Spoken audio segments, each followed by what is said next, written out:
Me dijeron que era un simple trabajo de niñera, simplemente cuidar a 2 niños tranquilos durante unas horas, una manera fácil de ganar algo de dinero. Pero nunca mencionaron el ala oeste cerrada con llave, la puerta oculta detrás de una estantería o la habitación llena de pasaportes, fotografías de vigilancia y nombres de personas que nunca debieron ser encontradas. Cuando intenté irme, me di cuenta de que algo andaba mal, me estaban observando. Fue entonces cuando supe que no todos los monstruos acechan en las sombras. Algunos sonríen, viven en lujosas casas valoradas en millones de dólares y presentan programas de televisión adorados por millones.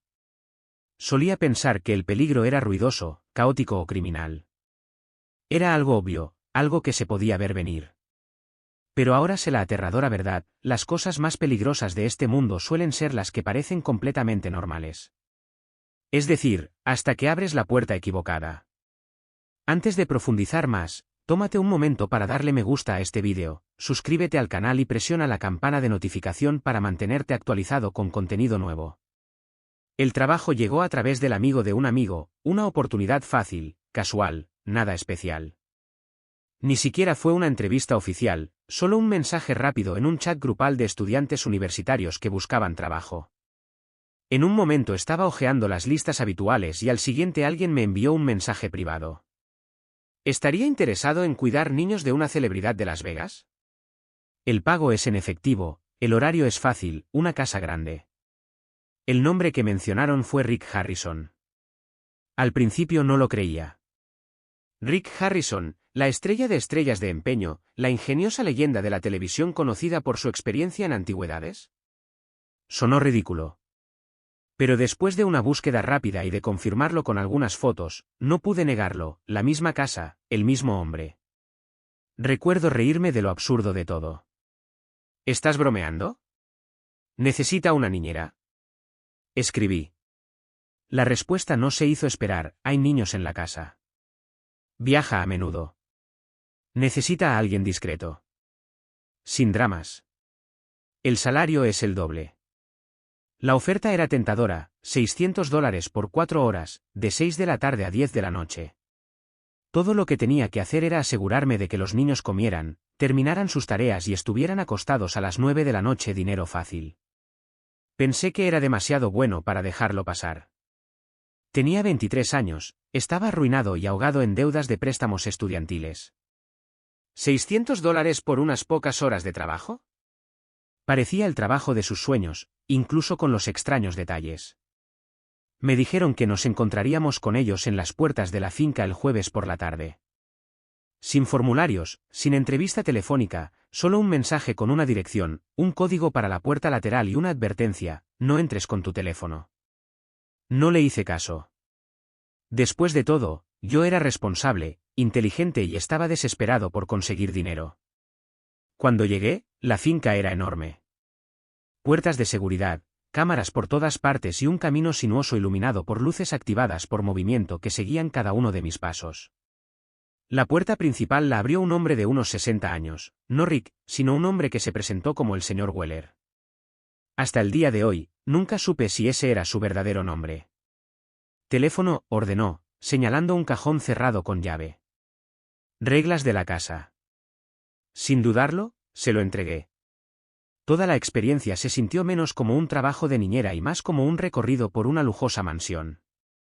Los suelos relucían, el aire olía a limón y las paredes estaban adornadas con obras de arte caras, en su mayoría retratos de personajes históricos y monedas estilizadas. Pero lo más extraño de todo fue el silencio. Los niños ya estaban sentados en el sofá, sin nombres, solo un sentimiento. Un niño de unos 8 años y una niña de unos 6 años. No hablaron, no sonrieron, ni siquiera preguntaron mi nombre. La cena está lista. Simplemente cocínela en el microondas. Coman juntos, dijo Weller. No hay televisión después de las 7. No subas. Quédate en el piso principal. No abras ninguna puerta cerrada. Luego se fue. La velada fue extraña, pero sin incidentes. Los niños obedecieron cada instrucción, moviéndose como autómatas. Comieron sin quejarse, limpiaron sus platos y, exactamente a las 8:55 de la tarde, se dirigieron a sus habitaciones sin decir una palabra ni protestar. Fue robótico. Me quedé en el sofá, sin saber qué hacer. Ni televisión, ni teléfono, ni libros, solo silencio. Entonces decidí limpiar. Tal vez sería un buen toque y tal vez me invitarían a volver. Empecé a ordenar, a limpiar las encimeras, a organizar la mesa de café y a quitar el polvo de los zócalos. Fue entonces cuando me di cuenta de la estantería del estudio. Era enorme, desde el suelo hasta el techo, y estaba lleno de gruesos libros encuadernados en cuero que parecían intactos. Pero había una esquina que no encajaba del todo. Un solo libro sobresalía, apenas perceptible a menos que estuvieras ordenando obsesivamente como yo. Lo alcancé y lo tiré suavemente. No se movió, pero luego se escuchó un suave clic metálico. Todo el estante gimió, se estremeció levemente y se abrió como una puerta oculta. Di un paso atrás, con el corazón acelerado. Fue real. Una puerta escondida. Como algo sacado de una película. Detrás había un pasillo estrecho y oscuro, con sus paredes de hormigón desnudas y silenciosas. Cada instinto me gritaba que me diera la vuelta, pero la curiosidad suele ser más fuerte que el miedo, especialmente cuando crees que estás en un lugar seguro. Di unos pasos vacilantes hacia adelante, el pasillo conducía a una pequeña habitación. No era más grande que un armario, pero dentro había algo que nunca olvidaré. Una mesa de metal, archivadores, estantes llenos de pasaportes extranjeros, cientos de ellos, algunos con nombre y muchos sin nombre. Había montones de dinero en efectivo, montones de euros, yenes, dólares estadounidenses y monedas extranjeras que no reconocí. Y luego, las fotos. Docenas de ellas, tomas granuladas de vigilancia de personas, estacionamientos, entradas de escuelas, personas entrando a edificios. Ninguno de los rostros le parecía familiar. Algunas de las fotografías tenían notas garabateadas debajo, movidas, grutadas, limpiadas. Me quedé helado. Fue entonces cuando escuché pasos en el piso de arriba, seguidos por el suave clic de una puerta cerrándose. Alguien más estaba en la casa. El pánico me invadió mientras retrocedía, mi corazón latía con fuerza. Cerré la estantería y corrí al baño de visitas, cerrando la puerta detrás de mí. Sin teléfono, sin forma de pedir ayuda, traté de estabilizar mi respiración. Esa noche todo cambió. Había venido por un simple trabajo de niñera, con la esperanza de ganar algo de dinero rápido. Pero en lugar de eso, descubrí una habitación llena de secretos, secretos que se suponía que nadie debía ver. Y ahora no podía dejar de verlos. Antes de esa noche, si alguien me hubiera dicho que Rick Harrison, el mismo Rick de Estrellas de Empeño, podría estar involucrado en algo siniestro, me hubiera reído. Crecí viéndolo en la televisión, su agudo ingenio, su vasto conocimiento de antigüedades, su forma de regatear. Era el tipo de persona que te imaginas siendo tu tío excéntrico, siempre dispuesto a hacer una broma y un trato. Pero después de entrar en esa mansión, no pasó mucho tiempo para darse cuenta de que había otro lado de Rick Harrison, uno que las cámaras nunca captaron. Detrás de puertas con triple cerradura y reglas susurradas, él no era la adorable personalidad de la televisión. Era alguien mucho más inquietante. Desde fuera, la finca de Harrison parecía el epítome del lujo, extensa, segura e impecable. Los setos estaban perfectamente recortados y el camino de entrada estaba bordeado de luces con sensores de movimiento que seguían cada uno de mis movimientos, haciéndome sentir como si me estuvieran observando constantemente. Pero no eran solo las cámaras de seguridad o las puertas cerradas lo que hacían que la casa pareciera extraña, era el silencio. Incluso los niños no hablaban a menos que se les pidiera. Cuando lo hicieron, usaron oraciones completas, no puedo o por favor, solo sí o no, señora. No fue lindo. Fue escalofriante. No solo se portaban bien, estaban entrenados. Había señales incluso antes de que encontrara la habitación oculta. Pequeñas cosas, pequeñas señales de alerta que parecían insignificantes por sí solas pero que formaban un patrón inquietante cuando se unían. Por ejemplo, cuando le pregunté al niño si le gustaba la escuela, hizo una pausa antes de responder, nos educan en casa. Presioné más. ¿Tienes una materia favorita? No tenemos favoritos, respondió casi demasiado mecánicamente. No solo era extraño, era robótico. Un día se lo mencioné a Carla, el ama de llaves, una mujer tranquila de unos 50 años que siempre estaba presente pero nunca decía mucho. Ella me miró con ojos cansados y simplemente dijo, haz tu trabajo y no hagas preguntas. No pasó mucho tiempo antes de que comenzara a notar a los guardias. No vestían uniformes de seguridad, no hablaban con los niños y siempre rondaban las salidas o cerca de las cámaras. Un día le pregunté a uno de ellos si era guardia de seguridad. Solo estoy aquí para asegurarme de que todo se ajuste al cronograma, respondió, sin placa, sin nombre y sin sonrisa. Por dentro, estaba empezando a darme cuenta de que me había topado con algo mucho más grande que un trabajo de niñera. Incluso el diseño de la casa era extraño. 4 puertas cerradas solo en el piso principal, cada una de las cuales requiere una tarjeta de acceso. Una puerta conducía a las habitaciones de los niños, y cuando le pregunté a Carla qué había detrás, ella simplemente dijo, almacenamiento. Al señor Harrison le gusta que las cosas estén seguras. Luego estaban las ventanas, ninguna se abrió. Estaban cerrados con vidrio templado, sin ventilación, sin manera de dejar entrar aire fresco. El aire acondicionado siempre estaba puesto a una temperatura fría de 19 grados, y había una nota en la libreta que me dieron el primer día, mantén la temperatura interna a 19 grados. No cambies el termostato bajo ninguna circunstancia. Al principio pensé que se trataba simplemente de una rica excentricidad. Pero luego estaban las fotos en la oficina de Rick. Ni de familia, ni de celebridades, solo fotografías de dinero. Montones de billetes envueltos en monedas extranjeras, monedas antiguas dispuestas en intrincados diseños. Una fotografía incluso mostraba una serie de pasaportes, dispuestos como naipes.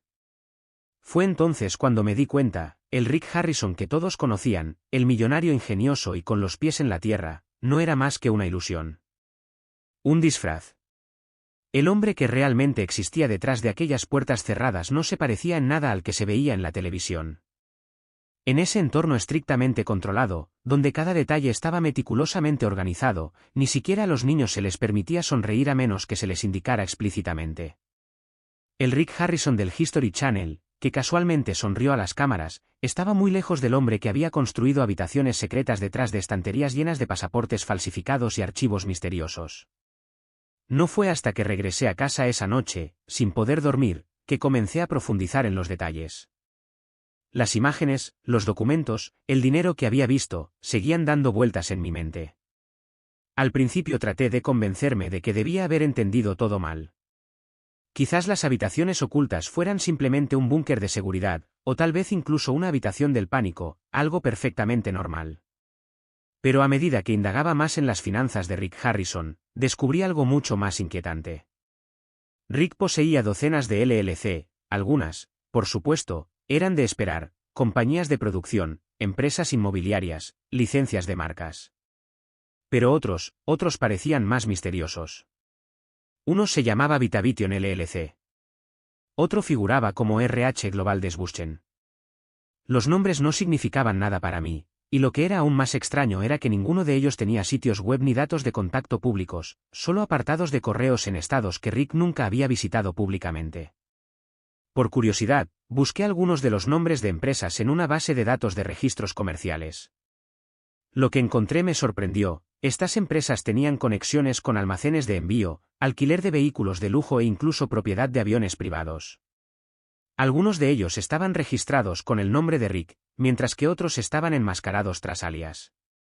Y había direcciones que coincidían con las vinculadas a empresas previamente vinculadas a operaciones de trata de personas en ciudades como Miami y Phoenix. Fue entonces cuando la inquietud en mi estómago se convirtió en algo más pesado, un peso que me presionaba y me hacía más difícil respirar. No se trataba de una excentricidad extravagante, era una red cuidadosamente diseñada, una infraestructura diseñada para cumplir un propósito oculto. Pero el descubrimiento más escalofriante aún estaba por llegar. Decidí volver a visitar algunos episodios de Estrellas de Empeño para ver si algo en el metraje podría destacarse. Fue entonces cuando noté algo realmente inquietante. En un episodio, durante una negociación, Rick hizo una broma sobre el contrabando de monedas de oro en una bolsa de pañales. Las otras personas se rieron, el público se rió, pero ahora, sabiendo lo que yo sabía, vi algo en su discurso que me provocó un escalofrío. La forma en que lo dijo no fue juguetona ni alegre, fue fría. Era como si las palabras fueran un recuerdo, algo real, no una simple broma. El hombre que había visto en la televisión se había vuelto demasiado cómodo, demasiado confiado, demasiado seguro de que nadie se atrevería a cuestionar lo que había detrás de la cortina. Yo había sido una de esas personas que no miraban demasiado de cerca. Pero entonces, por pura casualidad, me topé con un secreto, uno que nunca debería haber visto. A partir de ese momento, Rick Harrison dejó de ser para mí solo un prestamista. Era un encargado, un guardián de secretos que la mayoría de la gente ni siquiera podía imaginar. Las paredes de su casa no fueron diseñadas simplemente para proteger objetos de valor, fueron diseñadas para ocultar verdades enterradas. Este viaje comenzó como muchos otros, con desesperación. Acababa de perder mi segundo trabajo a tiempo parcial. El peso del alquiler inminente, los plazos interminables y las clases agotadoras me dejaron abrumado. Al comienzo del semestre, había estado compaginando mis estudios con trabajos independientes de diseño gráfico y tutorías, pero a mitad de semestre, todo se había agotado. Los trabajos habían dejado de llegar y me encontré despierto a las 3 de la madrugada, desplazándome sin pensar por las bolsas de trabajo, esperando cualquier cosa que pudiera darme dinero en efectivo. Entonces, en una de esas noches de insomnio, lo vi. No era un anuncio que pedía atención a gritos, sino más bien un mensaje privado a través de un servidor de Discord al que me había unido meses antes, una comunidad donde los estudiantes intercambiaban pistas sobre trabajos de niñera y trabajos paralelos. Un usuario con el que nunca había interactuado antes me envió un mensaje directamente: se necesita mujer tranquila y confiable para trabajar como niñera por la noche. Área de alto perfil en Las Vegas, paga en efectivo. Mensaje privado para más detalles. Dudé. El nombre del usuario era críptico, LVMGR04. No había ninguna foto, ni enlaces a redes sociales, nada. Solo un punto verde que muestra que estaban en línea. Normalmente, habría ignorado algo así, pero la desesperación cambia tu juicio. Crea oportunidades a partir de cosas que deberían hacer saltar las alarmas. Entonces respondí pidiendo más información.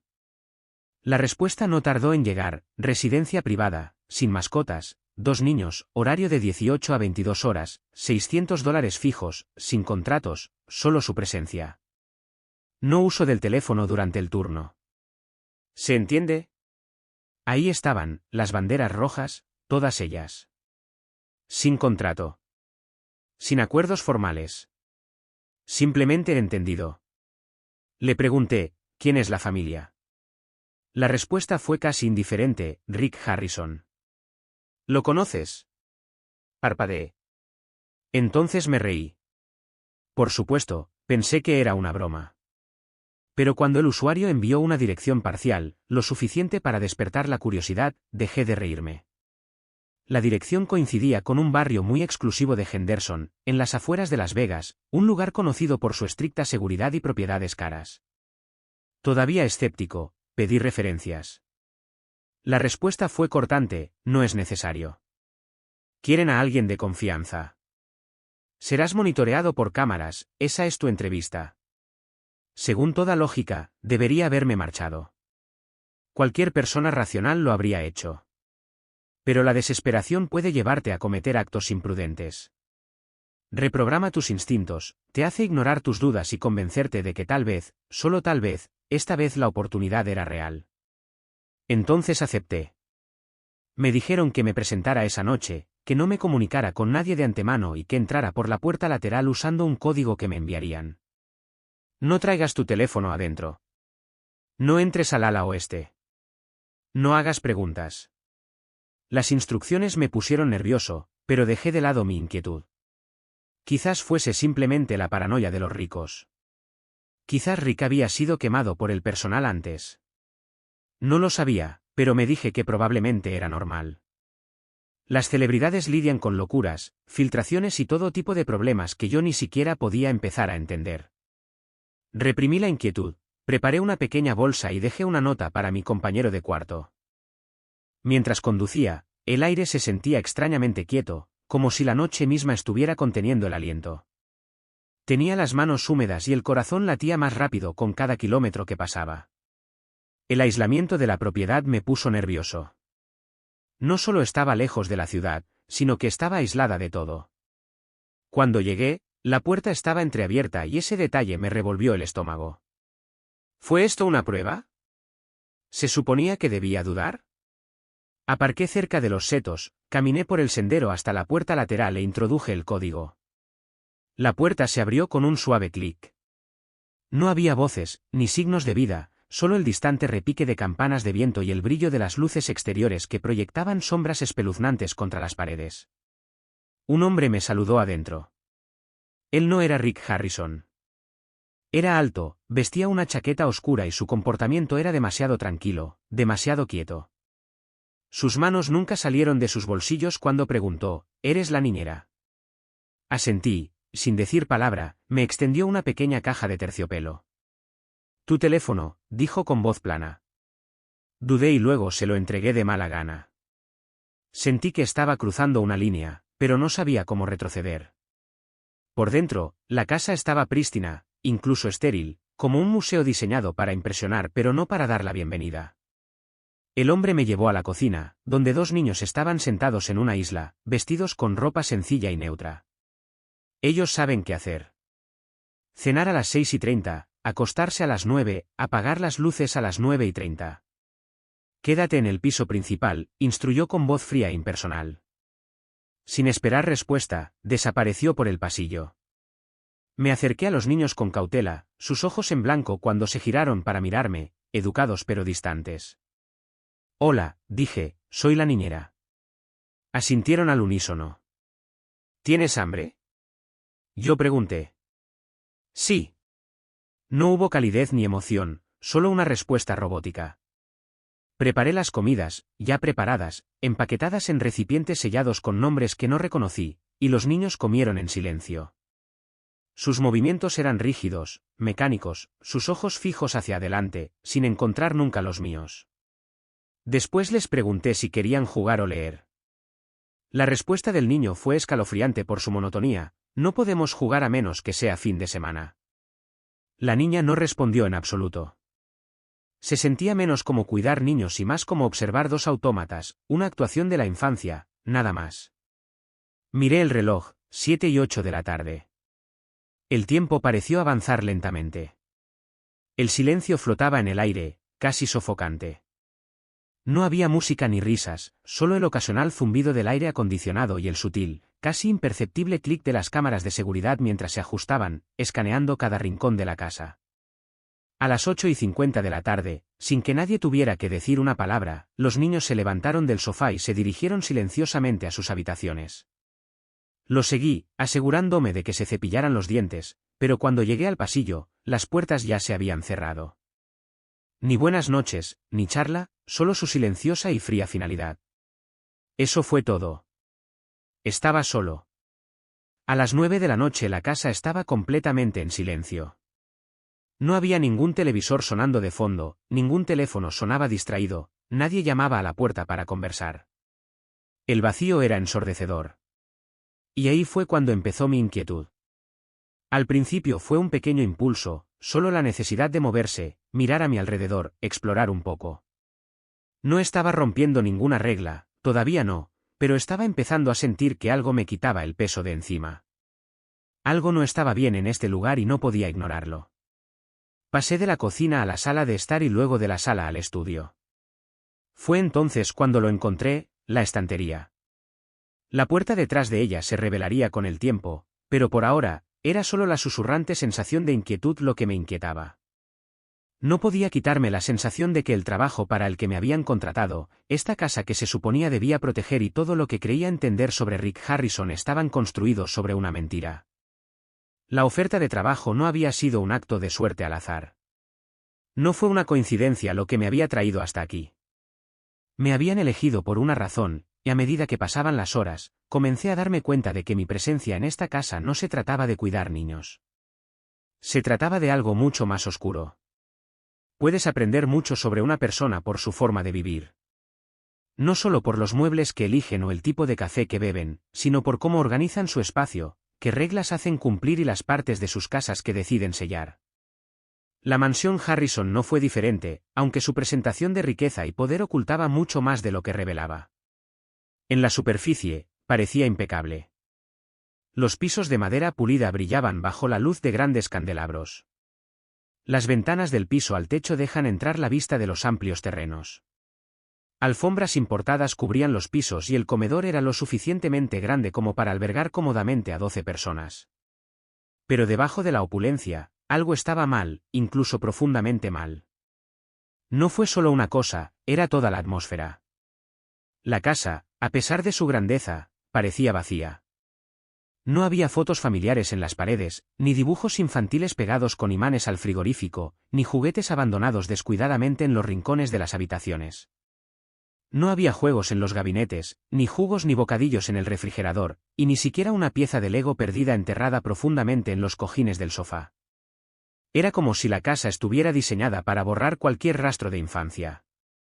Los niños estaban allí, sí, pero siempre en segundo plano, más como accesorios que como personas reales. Existían, pero solo en las sombras, nunca completamente presentes. El piso principal de la mansión parecía más una sala de exposición que una casa, todo estaba impecable, meticulosamente arreglado y sorprendentemente impersonal. No pude evitar notar cómo cada superficie parecía como si nunca hubiera sido tocada. Era como si alguien pasara cada mañana borrando cualquier señal de vida, cualquier evidencia de presencia humana. Las encimeras de la cocina estaban tan pulidas que brillaban con la luz, reflejando las luces colgantes que tenían encima. El refrigerador de acero inoxidable estaba libre de huellas dactilares y la despensa estaba organizada en un grado inquietante, cada caja de cereal perfectamente alineada, cada lata girada para que la etiqueta mirara hacia adelante. Pero lo que más me llamó la atención fue el silencio. La quietud de la casa no era solo una ausencia de ruido, era controlada, regulada, casi sofocante. Aquí el sonido mismo estaba prohibido. Aprendí esto de la manera más difícil una noche después de que los niños se habían acostado. Accidentalmente tiré una cuchara de madera del mostrador. Cayó al suelo con un fuerte estrépito. En menos de 10 segundos, un hombre con chaqueta, una figura que compartía la misma complexión y rostro inexpresivo que los demás, apareció al final del pasillo. Tenía los brazos cruzados y su mirada fija en mí sin decir palabra. Me agaché lentamente, tomé la cuchara y la volví a colocar en su recipiente. No habló, solo me miró mientras lo hacía y luego desapareció entre las sombras. No hubo palabras, solo la pesada presencia de alguien mirando. No fue un incidente aislado. Cada sonido, incluso el más mínimo, parecía llamar su atención. Un grifo giraba demasiado rápido mientras se enjuagaba un plato, un estornudo, cada vez aparecía un guardia, de pie en silencio, esperando. Los niños hablaban en tono tranquilo y monótono, sin alzar nunca la voz. Cuando caminaban, siempre reinaba el silencio, como si se deslizaran. Incluso su risa, cuando surgió, parecía forzada, nerviosa, como una respuesta a una orden tácita. Sin duda, habían sido entrenados para mantener el ruido al mínimo, para ser vistos pero nunca oídos. Una noche encontré las reglas de la casa en un cuaderno mientras buscaba en un cajón cerca del refrigerador. Estaba disfrazado de manual de cuidado de niños, pero el contenido se parecía más a las directrices para una instalación de alta seguridad. Las páginas estaban laminadas y organizadas mediante pestañas de colores con títulos como protocolos de sonido, cumplimiento de horarios, monitoreo de comportamiento y protocolo de incidentes. Según los protocolos de sonido, existían límites de decibeles específicos para diferentes momentos del día. Las actividades en la cocina, por ejemplo, debían mantenerse por debajo de los 40 decibeles entre las 6 de la tarde y 10 de la noche. ¿Quién mide el sonido en una casa como esta? ¿Quién necesita regular el ruido hasta ese punto? La sección sobre protocolos de incidentes describía los pasos a seguir si los niños se volvían incumplidores, es decir, no portándose mal, pero sí incumpliendo. Esa palabra se me quedó grabada. Era el tipo de lenguaje que encontrarías en un manual de capacitación en prisión, no en una guía para padres. Luego estaban las cámaras. Al principio, pensé que eran las típicas cámaras de seguridad, de las que instalan la mayoría de las familias adineradas. Pero después de unos días, me di cuenta de que el diseño estaba cuidadosamente calculado. Había al menos 13 cámaras solo en el piso principal, cada una apuntando hacia adentro, ninguna de ellas mirando hacia las ventanas. Estas cámaras no monitoreaban amenazas externas, estaban constantemente atentos a lo que sucedía en el interior. En la cocina, en los pasillos, incluso en el pequeño rincón de lectura entre el estudio y el baño de visitas. Lo más inquietante de todo fue la cámara montada encima de las habitaciones de los niños, con su luz roja siempre parpadeando, siempre encendida. Una vez le pregunté a Carla, el ama de llaves, sobre esto. ¿No es demasiado?, dije apuntando a la cámara. Su expresión vaciló y pareció ponerse rígida. Dicen que es por seguridad, respondió con voz distante, para que los niños estén protegidos. Ella nunca dijo quiénes eran ellos. Carla también era extraña, siempre callada, siempre moviéndose con una sensación de inquietud. Sus ojos se movían constantemente y nunca permanecía demasiado tiempo en un lugar. Cada vez que aparecía el nombre de Rick, incluso casualmente, ella se ponía rígida y toda su conducta se volvía rígida, como si algún interruptor invisible hubiera sido accionado dentro de ella. Una vez, mientras estaba doblando la ropa en el pasillo trasero, Rick se acercó y susurró: «Esta casa se traga secretos. Solo tómate tu tiempo y no profundices demasiado». Esa fue la última cosa personal que me dijo. Luego estaba el ala oeste. Nunca vi mucho de eso, solo la entrada. Puertas dobles de roble macizo reforzadas con metal, un teclado y un escáner de huellas dactilares incrustados en la pared, una cerradura digital que sonaba cada vez que alguien se acercaba demasiado. Los guardias se refirieron a ello como restringido. Una vez, medio en broma, le pregunté a uno de ellos, ¿qué hay detrás de las puertas del ala oeste? Ni siquiera esbozó una sonrisa. No es asunto tuyo, respondió rotundamente. Más tarde, vislumbré brevemente las puertas entreabiertas. Vi un suelo de baldosas, una fuerte luz fluorescente y algo blanco, tal vez una bata de laboratorio. Era demasiado rápido para distinguirlo, pero no parecía una sala de estar. Parecía más una clínica. Un día, el niño, cuyo nombre nunca supe, preguntó si podía usar el baño de visitas en lugar del de su habitación. ¿El tuyo está roto?, yo pregunté. No, dijo, no puedo usarlo hoy. ¿Por qué no? Porque es martes. Fue entonces cuando me di cuenta, los niños no estaban siendo criados. Estaban siendo controlados. Sus vidas estaban programadas, reguladas y gestionadas con precisión militar. Una vez vi un gráfico en el refrigerador, un gráfico de métricas de comportamiento. Realizó un seguimiento del sueño, la dieta, el habla y el progreso de los niños, con notas semanales. Un cuadro tenía un círculo rojo y la palabra fracaso escrita al lado. No vivían en una casa. Eran parte de algo mucho más grande, algo mucho más siniestro. Mientras tanto, Rick estuvo ausente. Era su fantasma el que rondaba la casa, la presencia invisible, el nombre que usaban para hacer cumplir las reglas. Las reglas que parecían más bien órdenes. Al señor Harrison no le gusta eso. Rick prefiere el silencio después de cenar. No querrás enfadar al señor Harrison. Pero nunca lo vi. Ni una sola vez. Solo existía en las historias, en las instrucciones susurradas, en los ojos que no parpadeaban de las cámaras de vigilancia, pero nunca en persona. Nunca con cara, nunca con voz. Esto me hizo preguntarme, ¿quién estaba realmente a cargo de este lugar? ¿Rick estaba siquiera consciente de lo que estaba sucediendo en su casa, o era él el cerebro detrás de todo? Cuanto más tiempo pasaba allí, más preguntas tenía.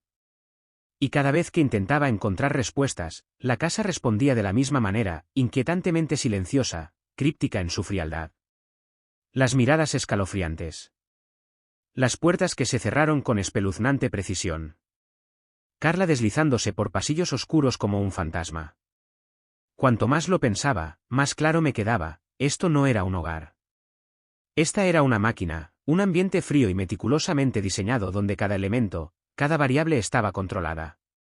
Incluso las niñeras como yo fueron seleccionadas, examinadas y vigiladas.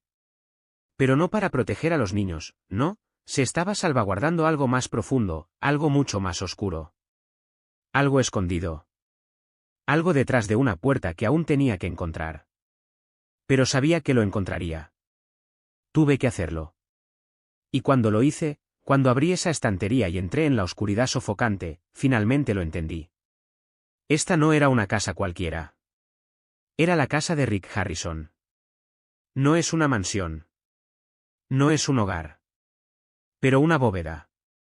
Una bóveda llena de secretos, donde un movimiento en falso podría sellar mi destino, atrapándome dentro con ellos para siempre. Había pasado una semana desde que comencé a trabajar en la mansión de Rick Harrison. 7 días de silencio lo suficientemente espeso como para ahogar, de observar a niños que nunca sonreían, de susurrar alrededor de guardias que nunca parecían parpadear, de tratar de seguir reglas escritas como protocolos para algún experimento retorcido. Había estado siguiendo el juego, diciéndome a mí mismo que estaba exagerando, que solo estaba imaginando cosas. Después de todo, me pagaban bien y necesitaba el dinero. Pero en el fondo la casa había empezado a desgastarme desde el primer día. Y a la 7ª noche algo se rompió dentro de mí. Comenzó como cualquier otro turno. Llegué poco antes de las 6, entré por la puerta lateral con el código, coloqué mi teléfono en la caja fuerte y firmé en el portapapeles. El hombre en la puerta, que nunca pronunció su nombre, asintió brevemente, con los labios apretados como siempre, antes de desaparecer por el pasillo. Los niños ya estaban sentados a la mesa de la cocina, con sus platos, cuchillos y recipientes perfectamente alineados, esperando en silencio permiso para comer. Nunca hicieron preguntas. Nunca dijeron una palabra más allá de lo absolutamente necesario. La cena fue la misma de siempre. Un asunto silencioso. Intenté ofrecer conversación, pero mis palabras flotaron en el aire, intactas. Cuando terminaron, enjuagaron sus platos, los secaron con precisión robótica y los colocaron cuidadosamente en los lugares asignados. Exactamente a las 8:55, salieron de la cocina, giraron hacia el pasillo y desaparecieron en sus habitaciones. Me quedé solo una vez más. Pero fue entonces cuando decidí romper con mi rutina. Estaba cansada de sentirme prisionera en una casa que supuestamente debía administrar yo. Cansado de saber que las cámaras, los guardias y tal vez incluso el propio Rick me vigilaban constantemente desde algún punto estratégico oculto. Necesitaba un momento. Un momento en el que no tuve que cuestionar cada respiración, cada mirada, cada paso que di. Entonces limpié. Empecé por la sala de estar, ordenando cojines, alineando revistas, limpiando la mesa de centro de cristal con un paño que olía ligeramente a limón. Luego, me mudé al estudio. El estudio siempre era frío. Los suelos de madera oscura crujían bajo los pies y una única lámpara en un rincón proyectaba un cono de luz amarilla sobre el escritorio. Cada pared estaba cubierta de estanterías, cada una llena de volúmenes encuadernados en cuero que parecían más una decoración que algo destinado a ser leído. Pero esa noche, algo andaba mal.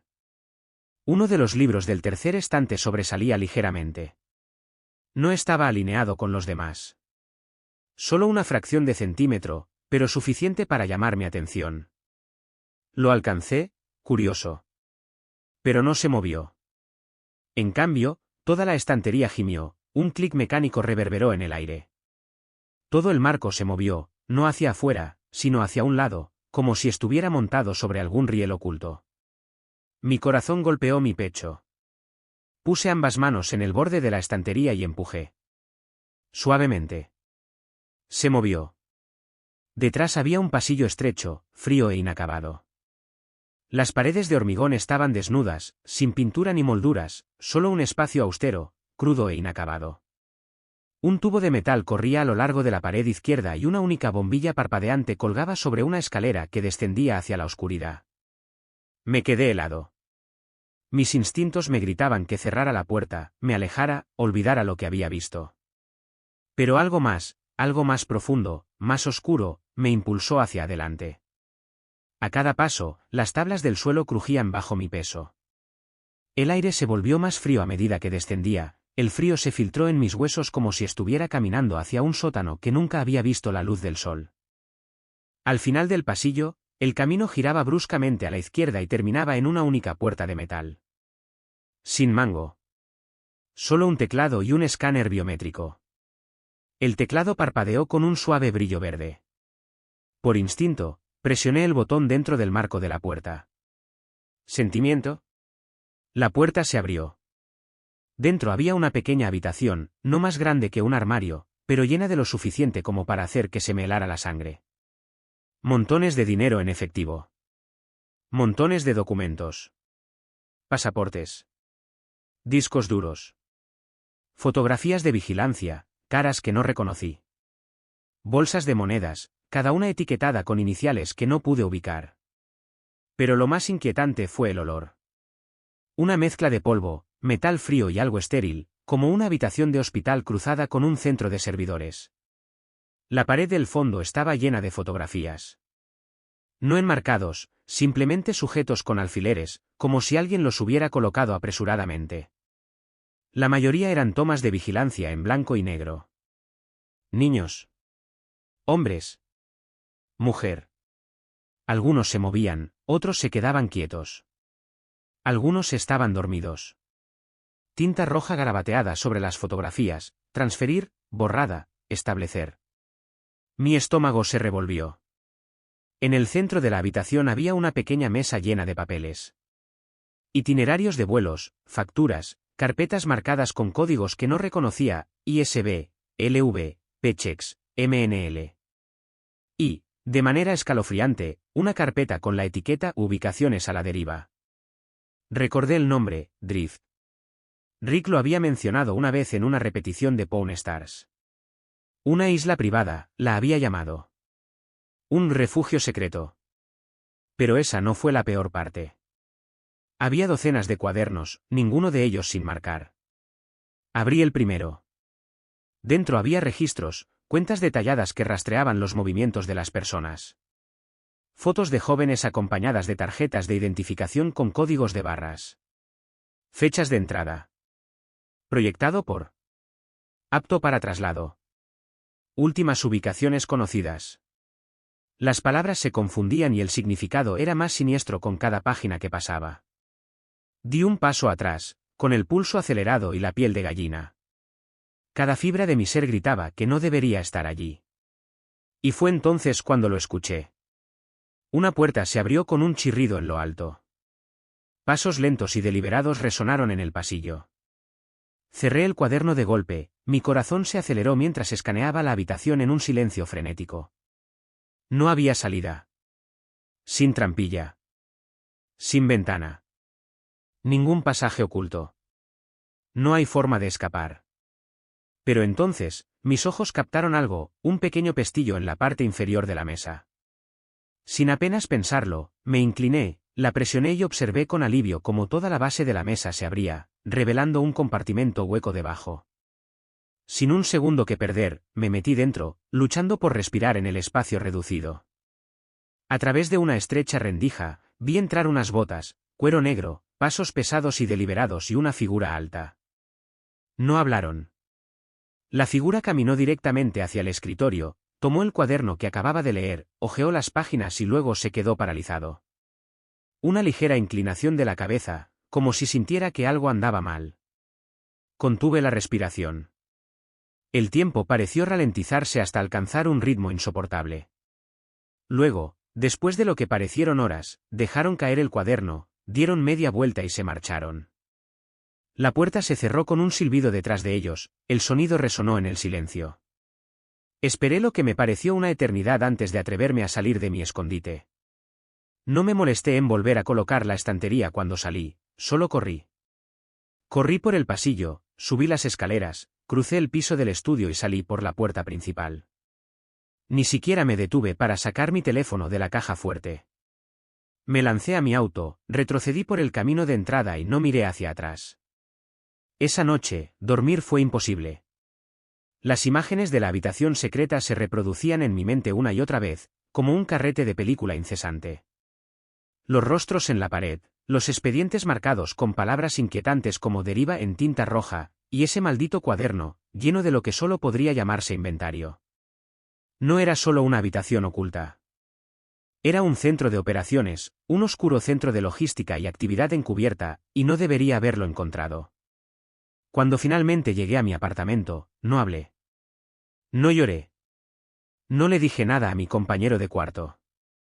Simplemente cerré la puerta de mi habitación, me desplomé contra ella y me senté en silencio, mirando la oscuridad.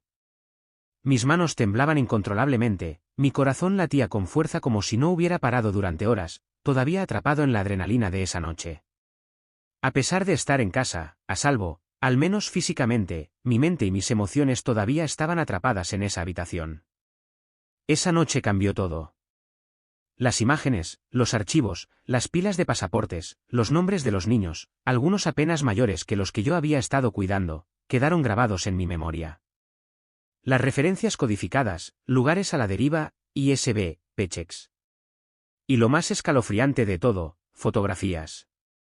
Personas capturadas sin su conocimiento en entornos cotidianos, patios escolares, supermercados, paradas de autobús, con notas crípticas garabateadas debajo como si estuvieran siendo estudiadas meticulosamente. Esta no era una sala de pánico. No era una instalación de almacenamiento. Era un mapa de identidades, movimientos, transacciones. Un relato detallado de la vida de las personas, y me topé con él. No pude dormir. No podía dejar de pensar en el hombre de las botas, en la forma en que se detenía después de hojear el cuaderno, sintiendo que algo no estaba bien. Estaba seguro de que sabían que yo había estado allí. ¿Revisarían las cámaras de seguridad? Sabrían que fui yo. Al amanecer tomé una decisión. No iba a regresar. No me importaban los $600 que me debían. Preferiría morir de hambre antes que volver a poner un pie en esa casa. Pero sabía que no era tan simple. Había visto algo que no debería haber visto, algo que lo cambió todo. Y había aprendido por las malas que el silencio no era solo una medida de seguridad, era esencial para la supervivencia. El silencio significaba supervivencia. Romperlo significaba consecuencias. Más tarde ese día, mi teléfono vibró con un mensaje de un número desconocido. Gracias por su tiempo. Sus servicios ya no son necesarios. Fue breve. Frío. Final. Sin nombre. Ninguna explicación. Solo la sensación inconfundible de que estaban cerrando la puerta, tratando de cerrar el capítulo sobre mí. Ojalá pudiera decir que todo terminó ahí, que seguí adelante, que enterré la experiencia y nunca miré atrás. Pero no fue tan fácil. 3 días después de irme, comencé a verlo, una camioneta negra, siempre estacionada a una cuadra de mi departamento. Nunca corriendo. Simplemente sentado ahí. Al principio me dije que era solo una coincidencia, que tal vez alguien estaba visitando a un vecino. Pero luego empezó a aparecer en lugares extraños, fuera del campus de mi universidad, cerca del gimnasio que frecuentaba, incluso una vez detrás de mí en un semáforo mientras conducía a casa. Nunca me siguió. Nunca se movió. Solo permaneció ahí, el tiempo suficiente para que yo lo notara, el tiempo suficiente para que mi paranoia comenzara a echar raíces. Intenté tomar fotografías, pero cuando agarré mi teléfono, la camioneta ya no estaba. Pensé en decírselo a alguien, la policía. ¿Pero qué diría yo? Encontré una sala de vigilancia oculta en la casa de Rick Harrison, y ahora creo que me están vigilando. Se reirían. O peor aún, descartarme por paranoico. Así que permanecí en silencio hasta que llegó la carta. Sin dirección de remitente. Sin sellos. Solo un sobre blanco se deslizó debajo de mi puerta mientras estaba en clase. Dentro había una sola hoja de papel doblada 2 veces. En él, 5 palabras, escritas en negrita y mayúscula. No hables, no vuelvas. Nada más. Ni amenazas, ni firmas. Pero no necesitaba nada más. Sabían que había visto algo y me estaban enviando un mensaje. Una advertencia. No hables. No investigues más. Pero no pude evitarlo. Necesitaba saber si lo que había visto era real. Si las fotografías, los documentos, las pruebas, si todo pudiera ser inventado. Necesitaba que alguien más me dijera que no estaba loco.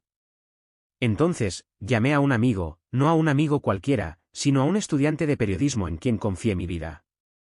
Su nombre era Ámbar. Habíamos crecido juntos.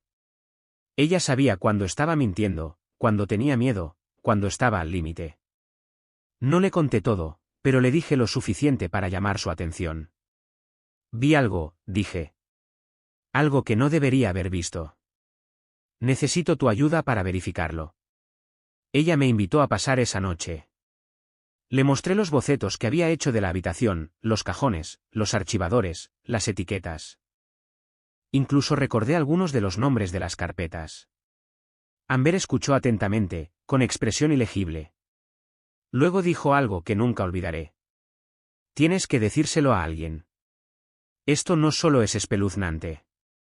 Es un delito. Quería actuar. Realmente lo hice. Pero no sabía cómo. No tenía pruebas, ni fotos, ni archivos, nada concreto que entregar a las autoridades. Amber prometió ayudar. Tenía contactos en un pequeño periódico independiente. Quizás podrían investigar. Tal vez pudieran descubrir la verdad donde yo no pude. Pero 2 días después, Amber me llamó presa del pánico. Vinieron a mi casa, dijo. 2 hombres de traje.